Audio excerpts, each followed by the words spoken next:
Hello, everyone. This is Stephanie from LiveVox. Thank you for joining our LiveVox client-exclusive webinar on the CFPB's proposed new rules for debt collection. We're very excited to have you on. We're even more excited to have our guest speakers, Joanne and Mark Mallow, with us today. It is 10:59 Pacific time. For those who joined early, we appreciate it. We're going to hang on a few moments because those who have already joined, you know that it takes a few minutes to launch the application, so we're just going to give folks a few more minutes. In the meantime, everyone is on mute. If you do have a question, we do have a Q&A section at the end for our guest speakers. We will have some of our product leads as well on the call at the end. If you have any questions, please enter them in the Q&A section on the GoToWebinar panel. If you have any quick questions, there's also a chat box. So thank you for those who joined early. We're going to get started in a few minutes.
Hello, everyone. This is Stephanie from LiveVox headquarters. If you joined 5 minutes early, you've already heard the spiel. But if you're just joining, we thank you for joining on time. It is 11:01 Pacific. We know some folks are still joining, so if you allow us, we're going to give them just a minute or two more to join and launch the application. Again, there's a Q&A section at the end of the call. If you have any questions, you can enter them in the Q&A box. Thank you for your patience, and thank you for those who joined on time.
Okay, hey, thanks, Steph, and hello, everyone, and thanks for taking time to join today's webinar regarding last week's announcement of the CFPB's Notice of Proposed Rulemaking, or NPRM, for debt collection.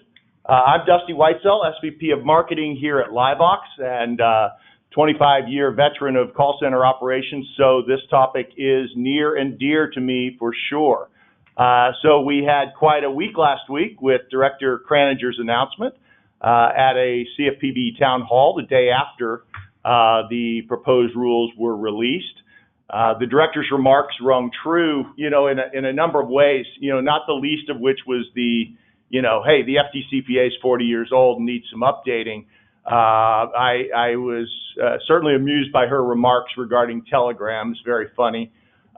Immediately after her statement, 3 members of industry as well as 3 consumer groups participated in a panel moderated by Tom Paul and David Silverman of the CFPB.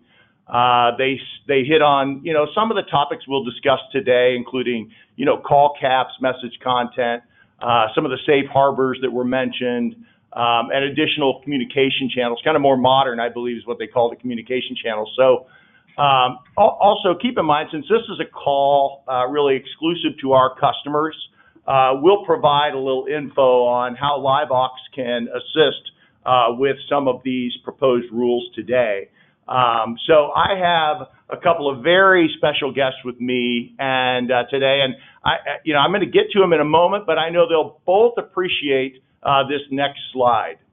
So this is our disclaimer. So this presentation and the statements of the panelists do not constitute legal advice. We urge businesses to consult with their own experienced legal counsel, to independently review the topics covered on today's event, and independently evaluate any compliance measures they may undertake. So, on to the panelists. Today, I am very pleased to introduce Joanne Needleman, member and group leader of Clark Hill's Consumer Financial Services Regulatory and Compliance Group. I'm sure many of our listeners today know you, Joanne, but please tell us a little bit about your experience with our industry. Thank you, Dusty, and thank you for allowing me to be on this webinar today. And hello to everybody who's attended. Thanks for joining. Well, you're going to make me feel old, Dusty. I've been in this industry for about 25 years, and certainly the last 10 have been really involved around compliance in the debt collection industry and also in the lending industry as well. When we had a financial crisis in 2008, and financial services regulation really changed. It had been pretty consistent up until that point, but certainly with the development and the birth of the CFPB, as well as other financial services regulatory agencies becoming more robust, it's become a pretty interesting decade. And I've been fortunate enough to work with a lot of folks probably on the call today in really trying to navigate and weave our way into what regulatory expectations are. And that's why I'm really excited about what the Bureau has proposed in this NPR, because I think now expectations are starting to become clear. And I look forward to talking about it. That's great. That's great, Joanne. And we know you're a great advocate for our industry, so much appreciated. Mark Malla, General Counsel here at LiveVox. A little about yourself, please. Sure. Thanks, Dusty. So, yes, I'm General Counsel at LiveVox. I've been at LiveVox for a little bit over 8 years. Big part of my job is compliance, keeping up with developments such as, related to the FDCPA, as well as the TCPA, working with our internal teams, such as our product group, to make sure that compliance considerations are factored into our products and our features. So we have a regular ongoing dialogue, between legal and product and other teams as well. Compliance, of course, is very important at LiveVox. We pride ourselves on putting that at the forefront, of everything we do here. And also, as Joanne and Dusty said, want to thank everybody who's joining us for joining us in this webinar. Great. All right. Hey, thanks, Mark. Okay, guys, so let's jump right in. Joanne, we want to kick it off, to you to try to give everyone, kind of an idea of the expectations, the timeline, and maybe a few specifics around, who's impacted by the proposed rules. Sure. I think that's a great question.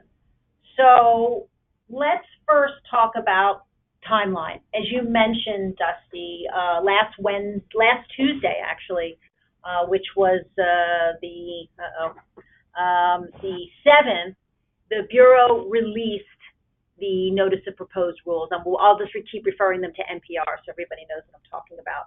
That was followed by a town hall. Now, let me remind everybody on the phone, and I think they probably all know, these are proposals. We don't have a final rule. We are in a process. And the first step in this process of trying to get to a final rule is for the Bureau to issue this NPR. What will happen is there will be 90 days from the date that the NPR is published in the Federal Register. And as of today, the rule has not been published. That is not unusual. Sometimes it takes about a week or so. This is a big rule. It's 500 plus pages, plus all kinds of links and stuff. So I suspect in the next day or two, for those who read the Federal Register every day, like I do, real exciting stuff, there will be a note from the Bureau of Consumer Protection that this rule is published. So that starts the clock. So 90 days from that day, you have an opportunity to comment. And then folks will submit comments, and we can talk about that, Dusty, towards the, more towards the end of the webinar about what people can do and how to submit comments. But totally encourage everybody to do that. Then the Bureau will read the comments, and from past experiences or what we've seen with prior rules like the payday rule, it could take 9 months to a year before the Bureau sorts out all the comments that have been submitted. Remember, back in 2013, the Bureau issued what it was called an Advance Notice of Proposed Rulemaking, or ANPR, and they received 23,000 comments. So it's going to take some time, and you want them to look at everything that everybody has to say, and then they will issue a final rule, and I suspect that will be sometime in the spring or fall of 2020. Now, as indicated in this NPR, the Bureau intends to make the implementation period 1 year from the date that the final rule is issued. So we're not looking to, this rule will not mean anything to us as far as regulatory obligations probably until 2021. So I have a... Yep. Yeah, sorry, Joanne, to interrupt, and I'm just going to throw the question out to you and to Dusty if you have any insight. So basically, just to try to simplify it a little bit, if we round it off, and let's say we got a 2-year timeline, we're going to have an actual rule, let's say in a year, and that actual rule will go into effect 2 years from now. What is your advice or consideration as far as, so in the year leading up to the issuance of the actual rule, should our customers be gearing up for it? Should they modify their campaign strategies? Or should they wait until the actual rule comes out and then start, doing all that? I mean, can they sit on their hands for the first year? Can they not? And also, related to that question, what will creditors looking at this rule, do you think they will start to put pressure on their agencies to start gearing up and asking questions? Hey, what are you doing to adapt to these proposed rules? And should the agencies say, well, they're proposed rules, we're not doing anything, or should they actually be doing something? So anyway, that's sort of a long way of asking the question. It's a great question. And Joanne, I'll kind of throw something in from the BPO perspective. And that is that, I kind of lived through this as the CEO or COO of a BPO during 2012, kind of when, all the banks were kind of getting leaned on by the CFPB. At that time, they began doing audits of those banks. The banks began auditing their agency partners. And, we were getting many more visits throughout the year than we had in the past. And I only say that because having spoken to a few of my creditor friends in the industry, they're already saying, hey, we're certainly going to check with our agency partners, kind of see where they're at, as we work our way through these, kind of proposed rules, just get a feel for, hey, are you prepared for this kind of multi-channel thing? Do you have kind of the consent, capture features, for that, and I would also refer to last week. I mean, the timing's great. So last week at CRS, there was a panel with a couple of agency managers from Navient, American First Finance, and SNAC, I believe it was, and these guys, made it clear, hey. When we onboard, kind of new agencies, if you will, we will be, making sure that they're kind of at least prepared to do, some of these, to have some of these features that are in these proposed rules, such as multi-channel again, right? So that when we do pull the trigger, right? I would say that it's a small arms race right now, just the sense that, hey, kind of need to be prepared, kind of need to make sure that because it's a big ship to turn, right? Yeah. So, so you can get in there and you can kind of make sure you have these things in place. And I would say, like, one of the perfect places to start is a lot of folks on this call, really, they're not texting yet or they're not emailing yet, perhaps, right? They may not have the ability to do that, or they may not feel like they have the they can't really get by their compliance, by sending some of those things, for instance. If that's the case, one of the things that we can provide is the ability for them to capture consent. So even beginning to capture consent today would allow a little bit more freedom in the future when you are able to do the emails and the text. So that's a little bit, I think, from the operations perspective. But Joanne, certainly, I know that there's more to be said from the legal perspective. Well, I think you've raised a really good point in what you said about capturing consent. So I think you need to look at this NPR. First of all, it's really a policy document, and I think you need to look at that way because there's some really high-level policy objectives that the Bureau wants to achieve. Then you have all the technical aspects. So to answer your question, what should agencies do? I think first you need to look at the policy. Clearly, there is a policy that the Bureau wants to achieve to incorporate technology into the debt collection process. That should be welcome news to everybody on this call because that's something that we all have wanted to do in some way, shape, or form, but just didn't work. The risk was too much and too great. And, nobody wanted to be that guinea pig. So I think from a policy perspective, alternative forms of communication, multi-channel, are definitely the way of the future. Now, how we do that, I think, remains to be seen. But I think you made a really good point. What is the Dusty? What is the aspect of technology and using these channels that's the common theme? And that's consent. So you're right. Everybody should, first of all, whether you're an agency, whether you're BPO, whatever you may be, it's really important for you to develop some sort of group or task force within your company to really understand what these rules are. I know it's tough, and it's going to take you a week or two to kind of drill down, and what I basically did is rip this thing up and put it back together so I could understand exactly what the Bureau is talking about. But I recommend everybody do that as well. And then take a self-assessment.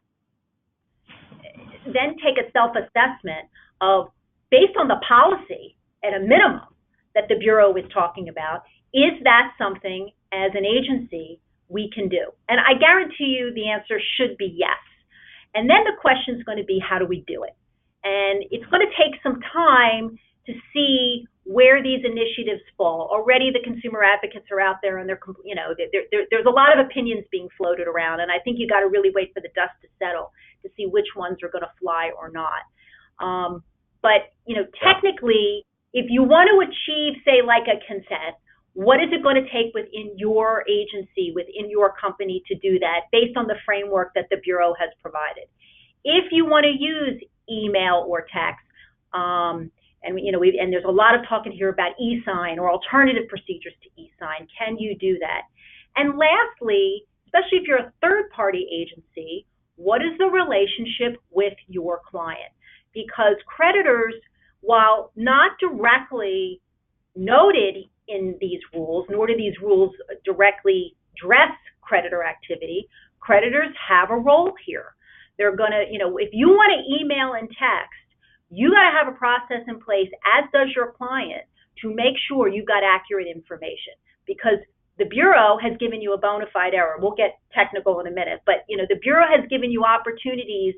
That if mistakes happen, how do you fix it? So you have to have that infrastructure in place to make sure that when you start using email and text, you're working with correct information. And if you're a third party, that's going to come from your client. Or if you're a debt buyer or you're servicing a debt buyer, that's going to come from them.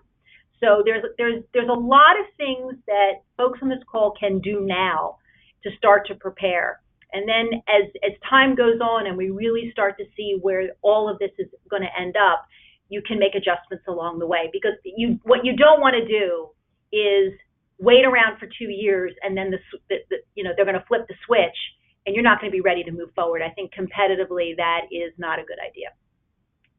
No, that's a great point. I love the task force idea, Joanne. That's great advice. And guys, since kind of we're all on the LiveVox team here and we're talking to our customers, I'll say that we've really built LiveVox on feedback from all of you.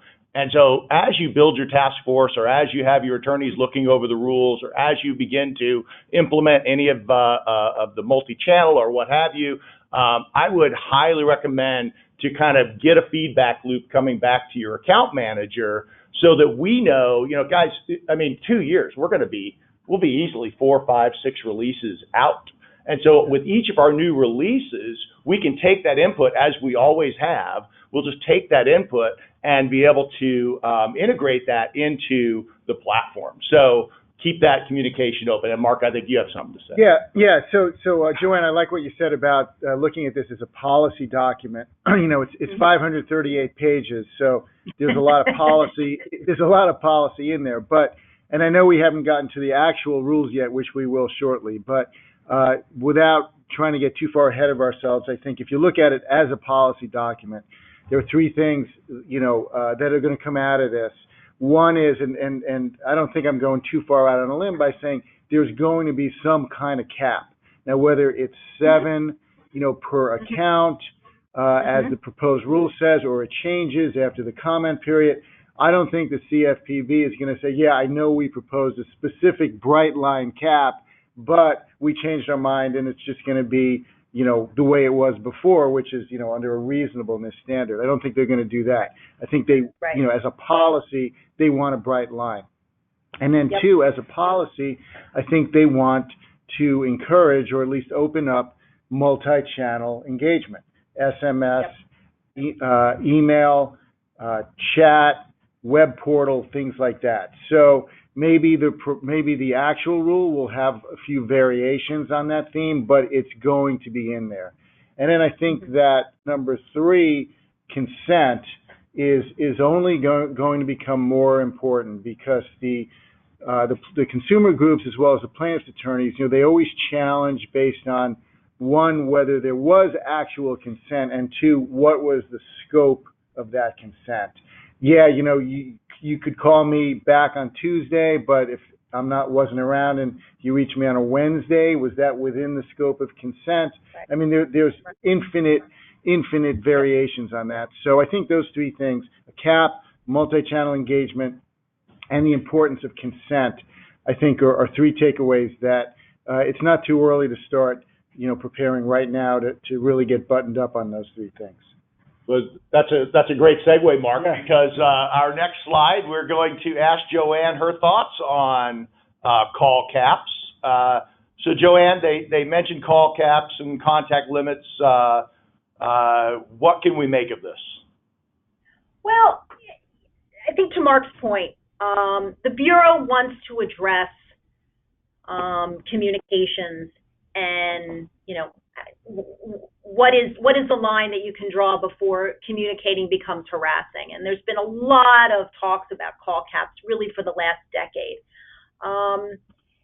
Overall, high-level impressions, putting my legal hat on, I think that, I don't know whether, there's not enough in here in this NPR to convince me that 7 is the right number. I think there is a lot of concern that it's kind of a one-size-fits-all, and we all know that every consumer is different, every debt is different, geography plays a point, the age of the debt, and it's hard to say there's this magic number that's going to work for everybody. But I think to Mark's point, there's clearly a policy to limit how many times you can contact a consumer. And again, not for me to say whether it's 7, it's 6, it's 5, it's 1, I don't know. But on the flip side, I think what a lot that I see in this NPR that you haven't seen before when you're trying to understand this FDCPA, which is an outdated, horribly written statute, is a sense of clarity. And what basically, the FDCPA is a proscriptive statute. It tells you what you can't do, but it doesn't really tell you what you can do. And these rules, there is some nuggets in here that really help you say, if you do this, you're okay, or you've complied with the FDCPA. And call caps is one of them. And the NPR also makes an attempt to try to define what is and what isn't UDAP. And that has been a policy of both Mulvaney and now the Kraninger administration, is to define UDAP. That's been a big concern of the industry, that what is UDAP? You've got this authority, but nobody knows what it is. And I think that there are aspects to this NPR that define it, which is really helpful. And as I said, call caps is one of them. And basically what the Bureau has said here is, if you call more than 7 times within a week, within a 7-day period, then you have committed an unfair act or practice. You've never seen anything like that before. Right. And Joanne, yeah. Sorry, Okay. Joanne. But just to be clear, this, and I think this is why the consumer groups are so unhappy, this is on a per account basis, 7 That times is correct, per account.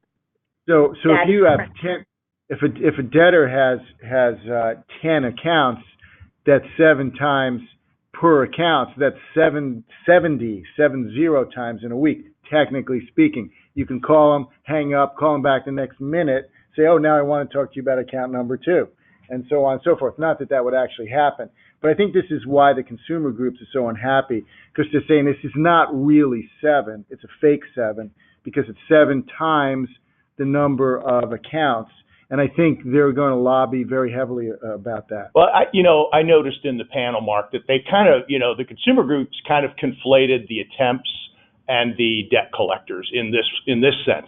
They made it sound like one debt collector has 10 accounts and is calling someone 70 times. But the fact is that for the most part, except maybe in healthcare, it could be 6 or 8 different debt collectors making those calls for those 10 accounts. And so, in general, yes, they may be receiving that many calls. But I would also say that in today's society, you look at your cell phone, you don't recognize the number, and you swipe to the left. It's pretty simple. So in any event, sorry, Joanne, go ahead. Well, no, I think Mark makes a good point. The caps are, as I said, it's 7 calls within a 7-day period per account. And yes, if you've got multiple accounts, that could be a problem. However, in the outline of proposal, the proposal was 6. So I'm not quite sure what the difference between 6 and 7 is. But in the outline of proposal back in 2016, once it was 6 attempts. And then once you confirm contact, I think it was 2 or 3 then in the next 7-day period of which you could try to contact the consumer. Now, in this proposal, once you make contact, you are not allowed to contact that consumer until 7 days has lapsed. So it is a little bit different. But I think what's important, and Director Kraninger made this point, and I want to make this point too. The FDCPA has not been repealed. All that has been done is that there are proposals out there which help interpret those who are subject to the statute how to comply. So 1692D, or as they like to say in this thing, they by sections, Section 808, unfair practices, or 806, harassment or abuse, still applies. So while you may have these call cap frequencies, if you call and hang up, or still threaten somebody, or do all the things that the FDCPA says you still cannot do, you're going to be liable. So I think it's really important that, if ultimately there is some sort of cap, whatever you think that number is going to be, it's still incumbent upon industry to make sure that they engage consumers in the right way. Makes sense. Joanne, I also think, one of the obvious questions is, okay, I've made contact, now I can't call them for 7 days. However, should they say, hey, listen, this is great. Could you call me in 2 days to discuss X or what, for whatever reason, they provide consent to call within that week, certainly you would be able to call them, yes? Yeah, the rule does provide exceptions to the call cap limit, and the most important one is consent from the consumer. However, to get just a little weedy here for a second, you got to be careful. Again, it's part of the overall policy. So if a consumer does consent, there's a lot of language in here that you really have to understand what it is that the consumer is consenting to. So there's going to be operational issues that you have to think about now that you have all these other channels. So if a consumer calls and reaches out, or you are speaking to the consumer and they say, yes, you can call me, or yes, you can email me, that's not enough. You've got to dig deeper. Email, you should confirm what the email is, because they may have multiple. They may have a work, they may have a personal, although there's all kinds of requirements about contacting consumers at work, and we can talk about that. When they say you can only call me at a certain number, ask what time. I mean, even though the Act says you can only contact a consumer between 8 a.m. and 9 a.m. in the time code of where they reside, maybe that isn't convenient for them. Maybe they have said something that would indicate, even if you call me at 8 a.m., that's not going to work because that's when I have to take my kids to school. So the Bureau is trying to develop opportunities not only to communicate, but when you're going to have that time where you are going to connect with the consumer, because we all know that's really difficult, what you need to do to make it count, and what you need to do to make sure that you get all the information you need so that the follow-up communication can build on the initial contact. I also caution, I'm sorry, let me just finish this one. I also caution that although frequency limits on telephone calls, there is no frequency limits on email and text. And again, I caution industry, just because you've been given kind of a safe harbor if you operate within certain requirements, don't use the other channels to act in abusive or harassing ways. I mean, if the Bureau's saying 7 calls within a week, then don't make 25 emails within that week. Clearly, that's going to cause somewhat of an imbalance, and I don't think industry would do that. But I would caution those when you have unlimited opportunities to take advantage of them. I'm sorry, Mark. Okay. No, that's actually, you said it. I was just going to clarify that. When we talk about the bright line limits, the bright line limits pertain to the telephone calls, not to SMS or email. Right. But I think, of course, you raise a good point. You have to sort of be sensitive to the climate, and if they're saying 7 on phone calls, it's sort of a data point as to how you want to think about SMS and email in the absence of any consent to the contrary. Right. All right. So, go ahead, Joanne. If I may add one other thing, and with I think everyone has read this, but I just want to point out. So with email and text, while it's unlimited, you have to have opt-out. And again, that's a policy. And I think that, whether it's going to be opt-in or opt-out, I know the consumer groups want the opt-in. Again, it's a consent issue. How are you going to capture opt-in, opt-out? How are you going to capture unsubscribe and email and not unsubscribe, and make sure that they work? I've been on the phone a couple times with folks. I've had situations where I've tried to unsubscribe and either it doesn't work and I still get the emails, or I've had situations where I've unsubscribed and my phone has gotten hacked. It gets redirected to something else. So there are challenges there, and this is the perfect time to figure out whether your company can accommodate all those things. No, it's that great points. And guys, many of you on the call are already using, our PDAS system that allows you to check on any and set any limits on calls, contacts, et cetera, and also set times for callbacks. And if you're not fully aware of how that works and how that is available to you really across channels, make sure you get with your account manager. We can help you with that. Very well. I want to get kind of to the next piece which is some of the content guidelines, Joanne. So, you know, our little phone here says, hey, what can I say? And that's a great point. You know, what about this, you know, messaging and some of the content that that they speak about in the rules?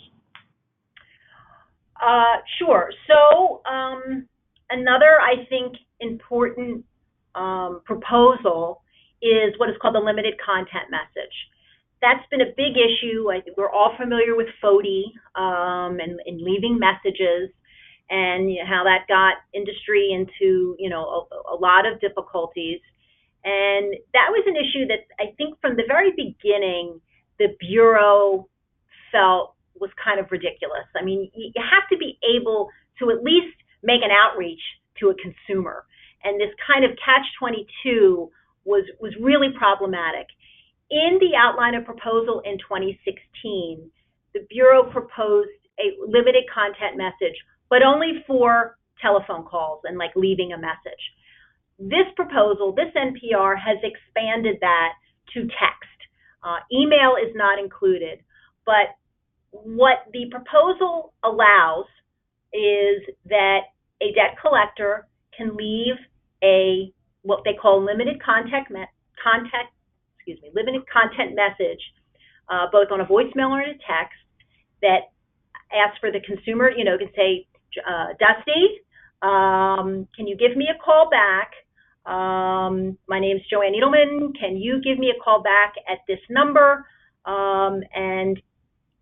You know, if for example, it's your wife, or it's your personal representative, or it's your attorney, you can ask them to call you back. There are certain people that once you have consent, you can talk to those folks.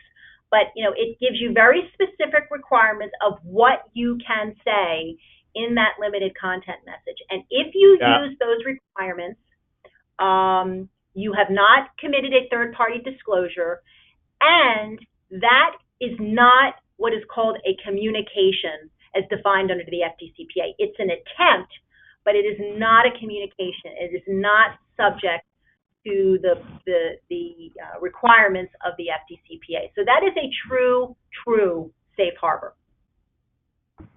Yeah, you know, it's, and by the way, you touched on the catch-22, which I thought was outlined very well by Stephanie Eidelman, who was on the industry panel.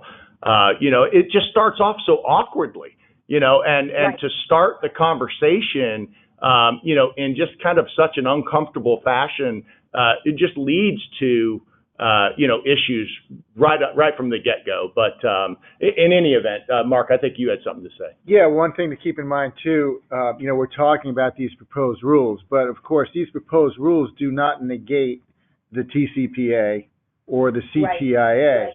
You know, so while these proposed rules, you know, talk about, you know, the bright line limits and the limited content message, you still have to make sure that you are addressing the TCPA. So, you know, if you're calling people on their cell phone without consent on an auto dialer, you're still subject to the TCPA. So you still got to bear that in mind as well.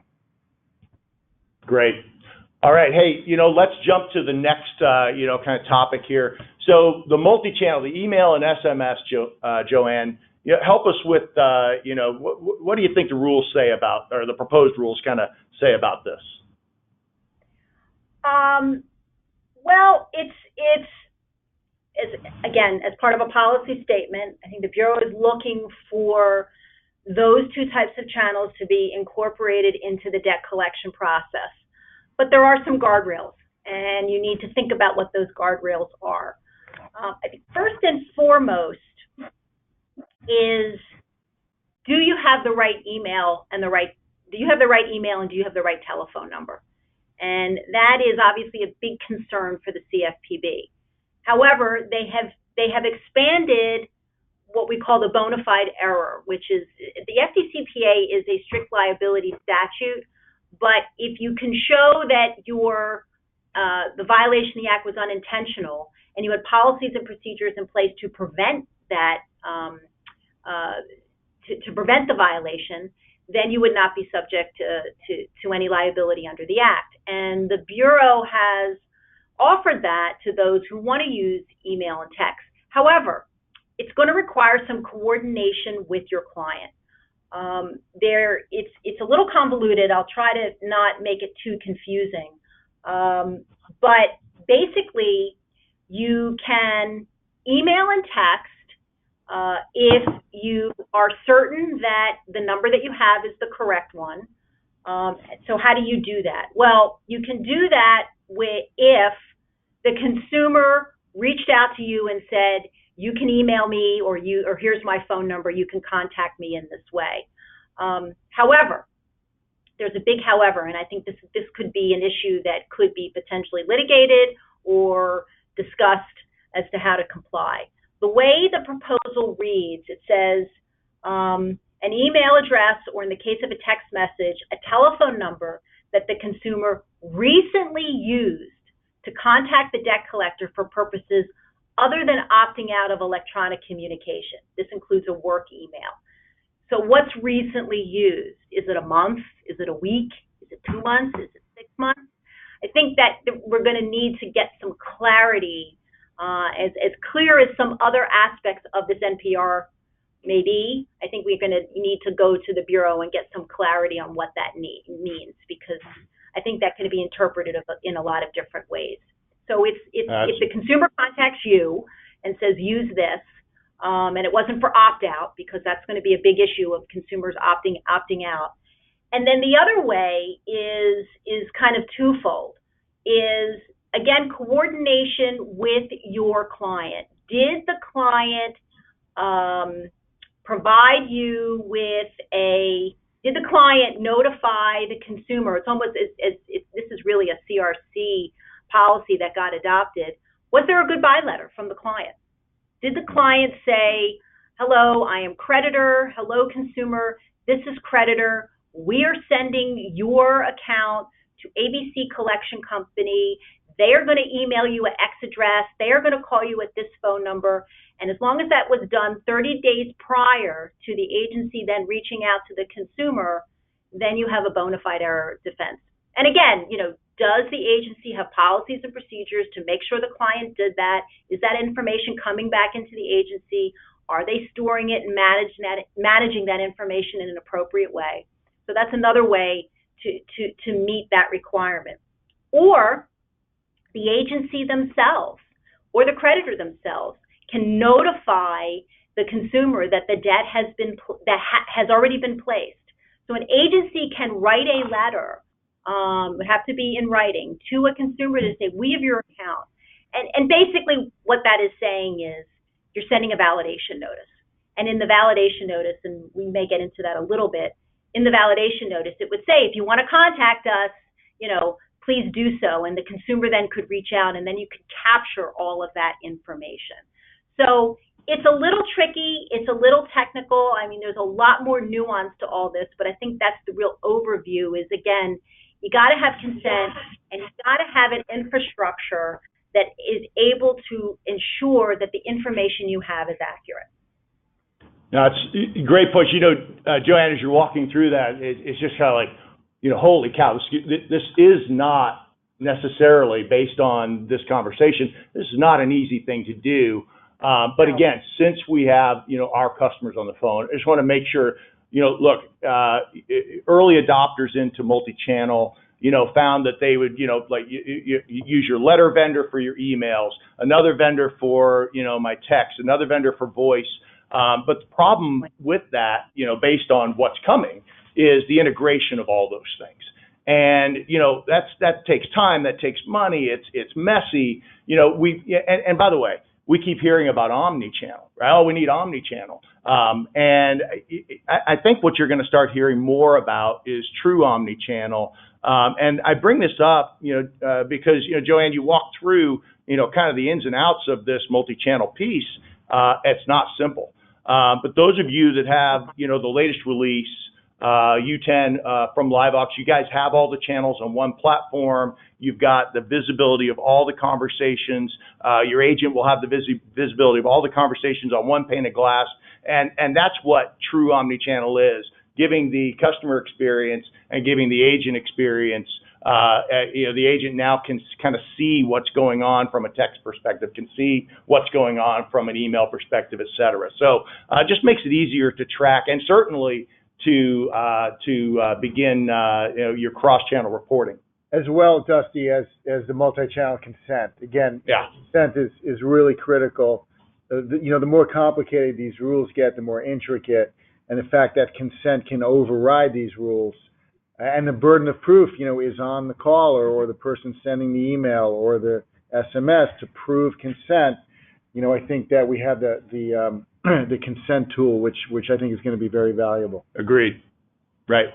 All right. So, Joanne, back to you. Let's talk about next slide, which is safe harbors.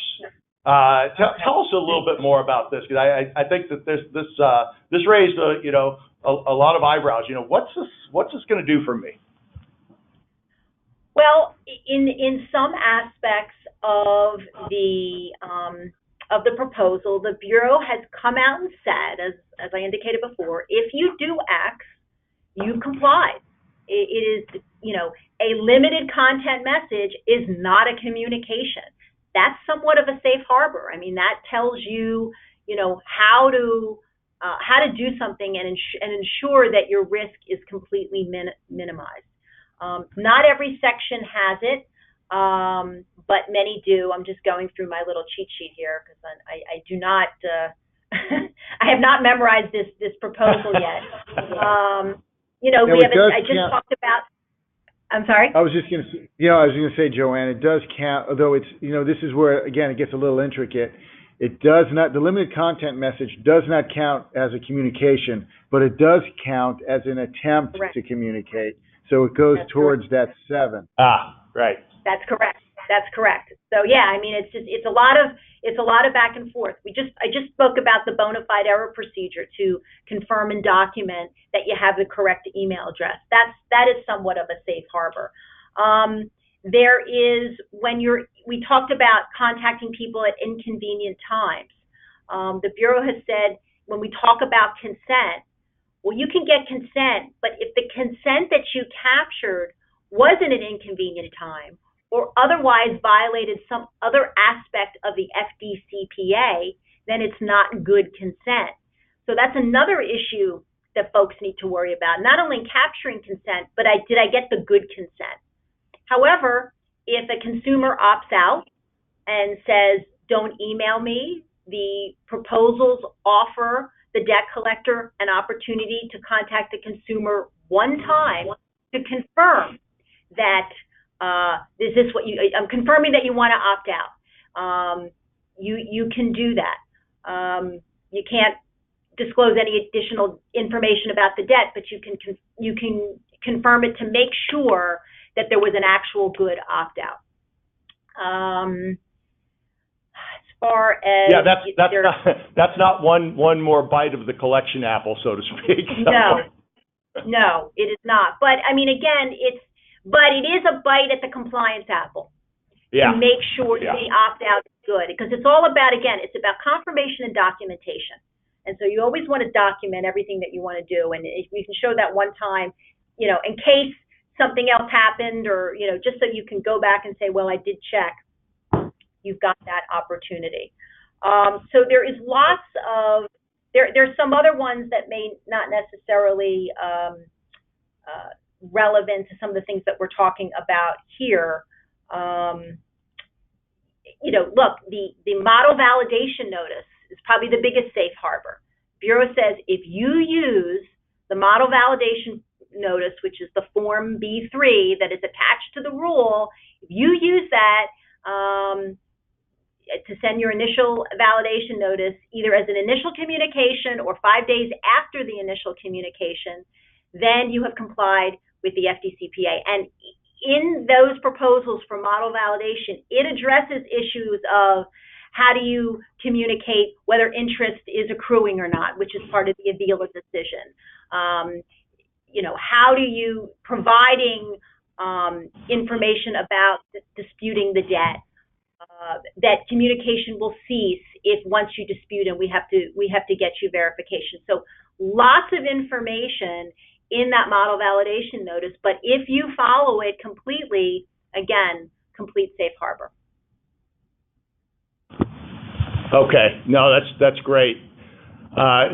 Really good insight, Joanne. Much appreciated. So let's move on. We've got a polling question regarding kind of consent and managing consent, and so I'm going to throw it over to Steph to ask a question here. Hi guys. In the Zoom app or the GoToMeeting application, you should see a pop-up. The question is: Are you actively collecting multi-channel consent today? On a scale 1 being not at the moment, 2 being beginning to collect multi-channel consent, and 3 actively collecting multi-channel consent. So thank you so much for participating. We're going to give it about 15 seconds.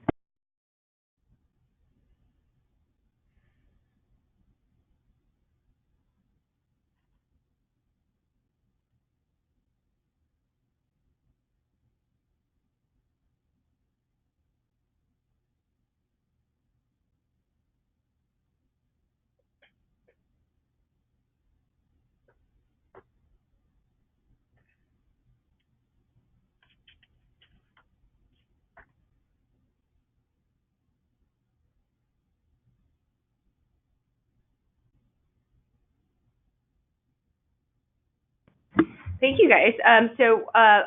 From our poll of peers, the results are 40% not actively collecting multi-channel consent at the moment, 24% you guys are beginning to collect multi-channel consent, and 29 or 30% of you are actively collecting multi-channel consent today. Thank you so much for participating. That's great. All right. So, so the good news is, 30% of our audience is actively, picking up consent, which is a great place to start because it's, as we said at the beginning, it's a big ship to turn. And so, no, that's great. So I think, guys, we are about to the place where we need to do some question and answer.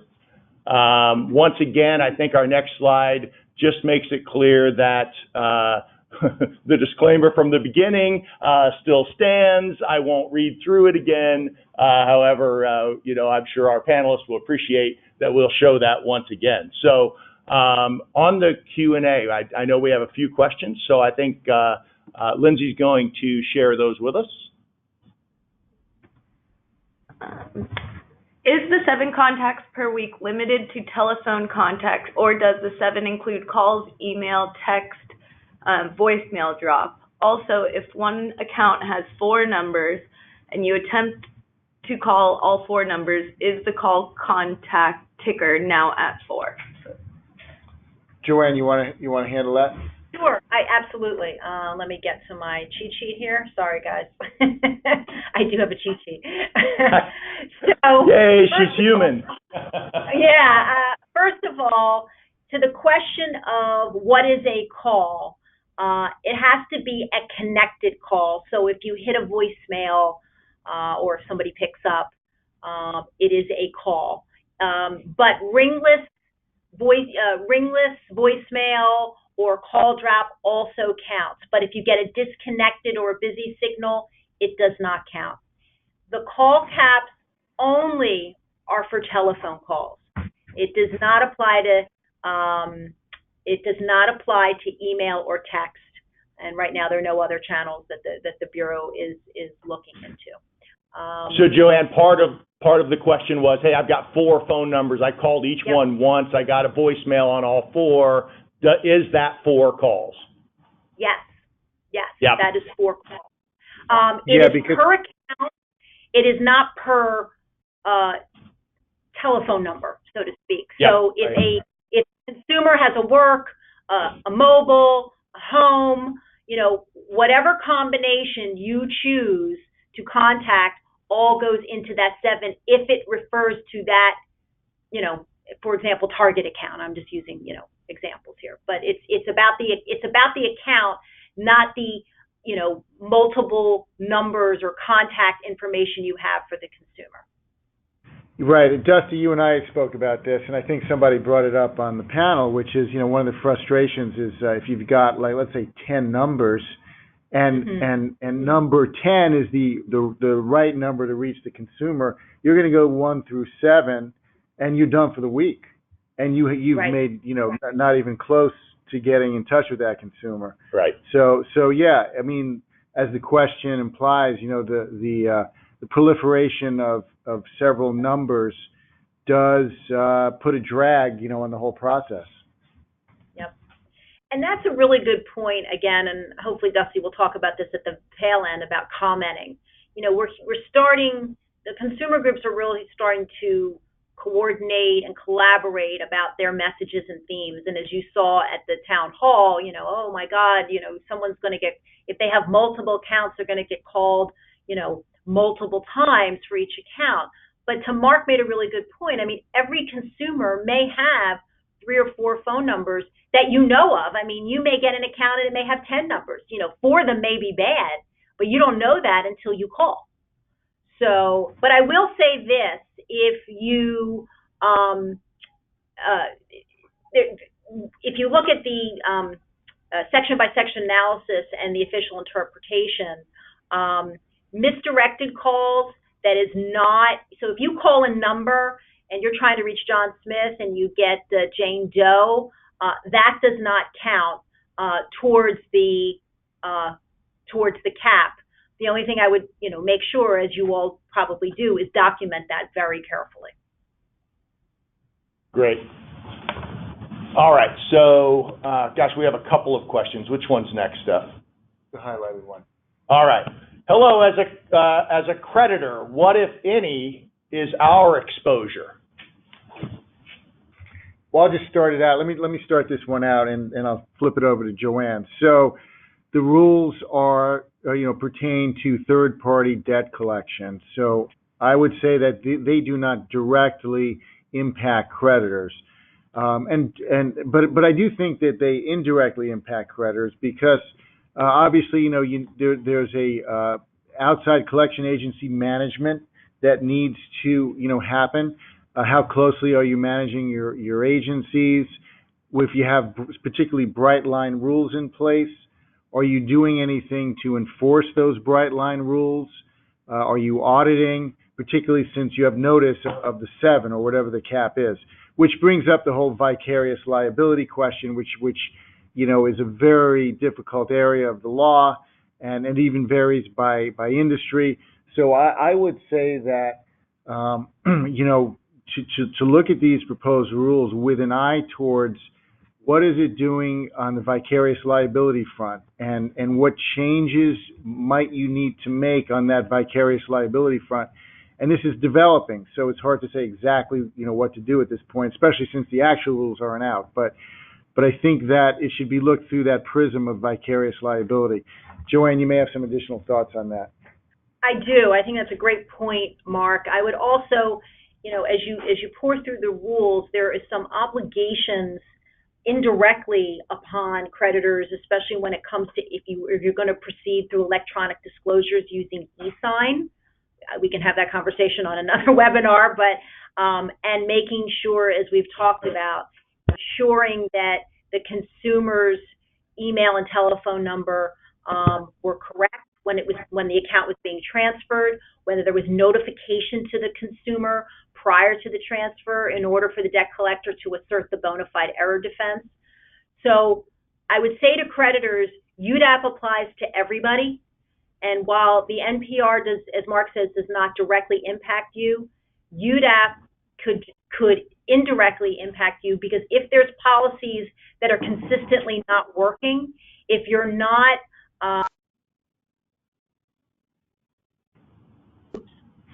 if you are not sending the proper notification and getting them to the third-party debt collector, and that seems to be a reoccurring problem, the Bureau is going to look at that. They've looked at that before. Vendor management has always been a really big issue, and you recall when the Bureau first opened its doors, the first thing they did was they went right to creditors. So, and they will continue to do that at some point. Yeah, that definitely trickles down, as we saw back then. And I also find, Joanne, that primarily most creditors, had loosely followed FDCPA kind of in general. You know, and it's just a good practice. And I would imagine that we will kind of see some of those same, you know, with the new rules. But, okay, do we have another question? If you reach a voicemail and do not leave a message, is that considered a contact? Yes. Now, Joanne, on that means, so even if you hang up, that would count as... If it connects, whether you leave a message or not, it is an attempt. It's an attempt. Yeah. Yeah, not a contact. Yeah, this... It's not a contact, it's an attempt. I'm sorry, I didn't hear the... There you go. It's an attempt. Okay, so that's but an attempt. It's included in your call cap totals for that week. It goes towards the 7. Yes, it does. Yes, it does. Yeah, it's interesting because I know there are some prior cases where you do that, it doesn't even count as a communication. Now I know this is, you know, trying to clarify all that, but Yep. yeah. Yep. We shall see. We've got one more question. We're going to close it out. Let's see. This one's kind of a fun one. What one area of the NPR do you think has the highest chance of changing the most drastically because of consumer advocacy? The asker did say he won't be holding us against it, but I mean, everyone's got an opinion. So go ahead, Joanne. You take it away. No, go ahead, Mark. I can. Well, yeah. I would say I think there's two things. I think that the advocates are very unhappy about the call cap, the 7, so that may change. I think they're also very concerned about the unlimited text and email. Yeah, I think so too, and I think that their fallback strategy, if they're not successful in changing that, and Joanne, you and I had talked about this, would be some sort of you know, quote unquote education campaign to educate consumers. As soon as you hear from one of them, tell them, and they could even provide the forms. I do not consent to email. I do not consent to SMS. Do not call me at home. Do not call me at work. So it's sort of a way to, you know, counteract whatever rules that they don't like. Yeah, I think that's right. And I would also say too, as we talked about timelines, if ultimately the rules are something that the advocates feel are still strongly opposed to when they become finalized, they have a war chest and they will challenge these rules, and they could tie these rules up for years until they get a director at the CFPB that they like. So I would say to industry, continue. While we may like these and we think these are helpful and we want to support them or comment them the way we want to, stay vigilant, because if you sit on your hands and don't react, it could be problematic. Yeah, I think the safest phrase in the industry is exercise caution, stay vigilant. That's right. That's right. Yeah. Well, you know, guys, you know, I can tell you that if you watch the town hall, all of this is interesting because industry and consumer groups could not be on farther ends of the spectrum. So it'll be an interesting next couple of years, and really an interesting 90 days as everyone gets their thoughts back to the CFPB. So again, I very much want to thank everyone for joining us and taking an hour out of their day. Joanne, thank you so much for your insight. It was great having you. Mr. Malla, thank you again. And guys, just real quick, couple of takeaways. You know, we are always monitoring these regulatory developments. We will keep in contact, you know, and make sure that we're following up on that. We look for your feedback. Again, we build our platform based on your feedback. We will be, and frankly, we'll be talking to folks like Joanne as well to get a wide range of viewpoints. So we're going to make sure to provide you with much of what you need. Please contact your account manager to find out more about how we can help you with the rules as they were proposed and as they begin to roll out and morph into what they will actually become. So with that, guys, I want to thank everyone again, and that will conclude today's webinar. Thanks. Thanks, Dusty. Thanks, Mark.